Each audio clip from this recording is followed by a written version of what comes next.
This is NBC Montana Today. Good morning, Montana. I'm Jason Hurst. As you pour your coffee and make breakfast, let's help you finish the week strong and get you prepared for your weekend. Coming up over the next half hour, in Helena, a school expense income tax credit bill gets its first floor vote. The outcome and the potential tax credits for families. Plus, a new bill taking aim at online gambling goes before the state Senate. The concerns lawmakers hope it will address. And a bill to expand shooting sports in Montana goes before lawmakers in Helena. How it plans to do that and reactions from both sides. And a great big good morning to you. We're taking a live look at Kalispell here at 6:30 in the morning. We see a little bit of sunshine trying to poke through. Right now we are seeing those mostly cloudy conditions, but those will move out for sunny skies as we go through the morning, making it up to about 38 by lunchtime. And looking even more forward, we will see those sunny skies continuing, making it up to the low 40s by your afternoon. And meanwhile, good morning, Butte. A little cloudy out there, but we'll see those clearing out as we get into around the 10 o'clock, 12 o'clock hour. And looking even more forward, you'll see those sunny skies making their way in by the afternoon, with temperatures making it up to the high 30s. And coming up here in just a little bit, I have a look at your bus stop forecast. Let's take a look at Montana's legislative headlines. In Helena on Thursday, Governor Greg Gianforte called for the revival of his flagship income tax relief bill. Senate Bill 323, which cuts the top income tax rate down from 5.9 to 4.9%, was tabled in committee this week, and a blast motion on the floor to take it from the table failed to pass. Although other income tax relief proposals remain alive, Governor Gianforte argues this is the only option that benefits all taxpayers, and the governor also says he's willing to negotiate on the rate in order to get it back on track. I am optimistic that by working together, we can get it done for the Montanans who sent us here. And we must. Montanans are counting on us. Governor Gianforte also called for the revival of House Bill 231, his priority property tax relief bill that would provide a homestead exemption. The bill passes the House but was tabled Wednesday in Senate taxation. The governor says if the legislature can't pass permanent tax relief, he isn't ruling out calling for a special session. Also from Helena, a bill providing income tax credits for private and public school related expenses sails through its first floor vote. Senate Bill 549, sponsored by 17 Republicans, including the Senate President, cleared a Senate second reading Thursday afternoon. The measure creates a refundable personal income tax credit starting in the 2026 fiscal year for qualified expenses. About 75,000 households would be expected to claim the up to $1,250 credit each year. The bill was amended to allow private school expenses. That vote on the amendment, I think this broadens the scope of who this can benefit. And again, it's towards educational supplies, it's towards paper, pens, and markers, it's towards transportation.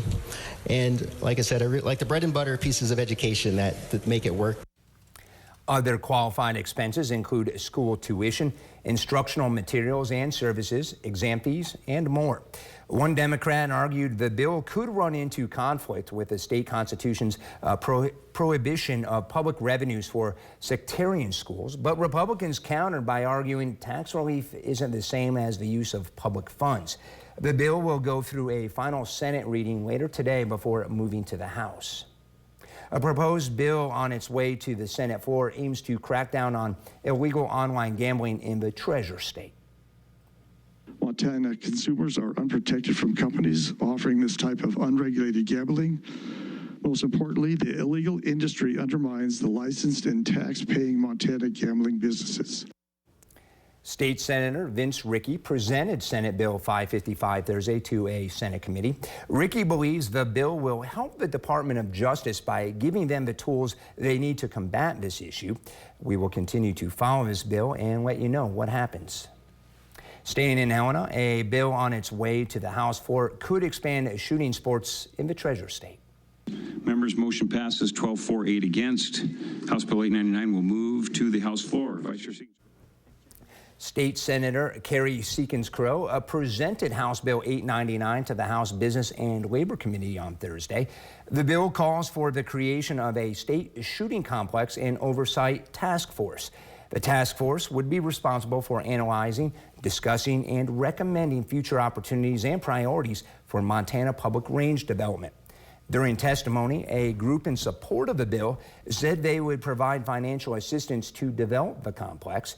Those against the bill say they are concerned about where the complex will be located. Please use the money that we provide, at least a portion of it, to build more ranges, or perhaps improve those that you have.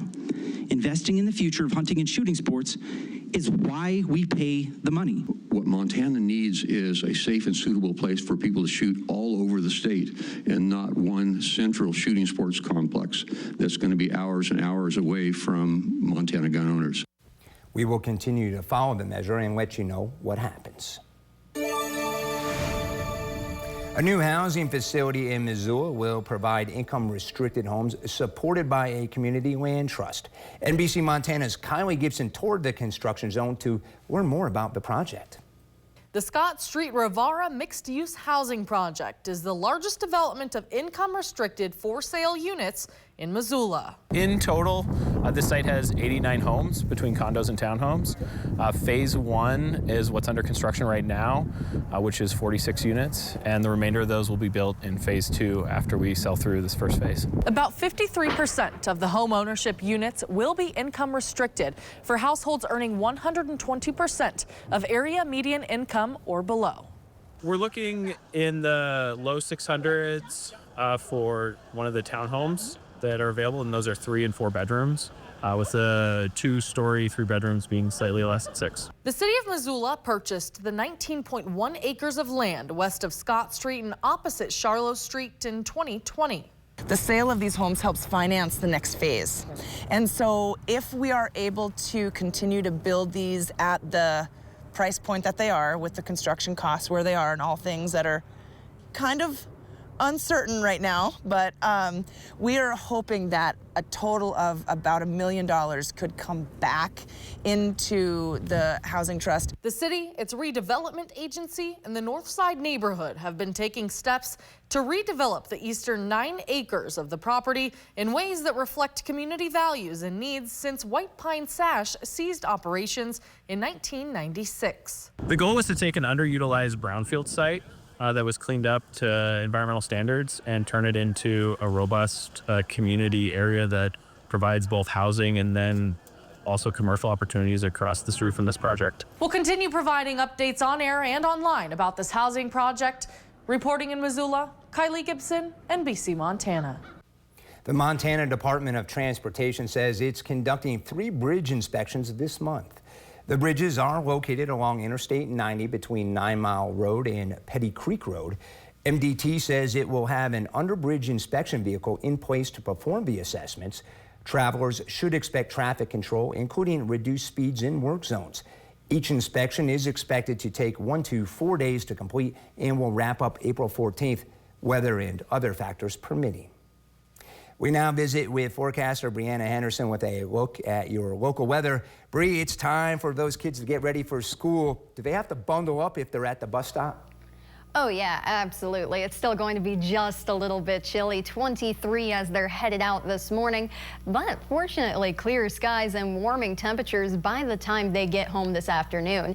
And the same thing over in Bozeman, 20 degrees as they're headed out, warming up to about 38 as that cloud cover is moving its way out of southwestern Montana. And coming up here in a little while, I have a look ahead at your weekends. Coming up, President Trump's new import taxes have already impacted the stock market and U.S. trading partners around the world. What's the president's next move? NBC's Alice Barr has the latest from Washington.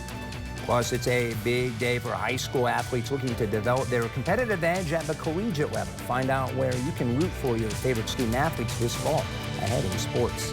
And let's take a live look over Missoula above TV Mountain at Snowbowl from the Community Medical Center weather camera. Weather forecaster Brianna Henderson has your day planner right after the break. And who else needs a little extra energy to jumpstart their day? What do you say you join me and the NBC Montana Today crew as it is now time to take a coffee break? This coffee break is sponsored by Canby Tap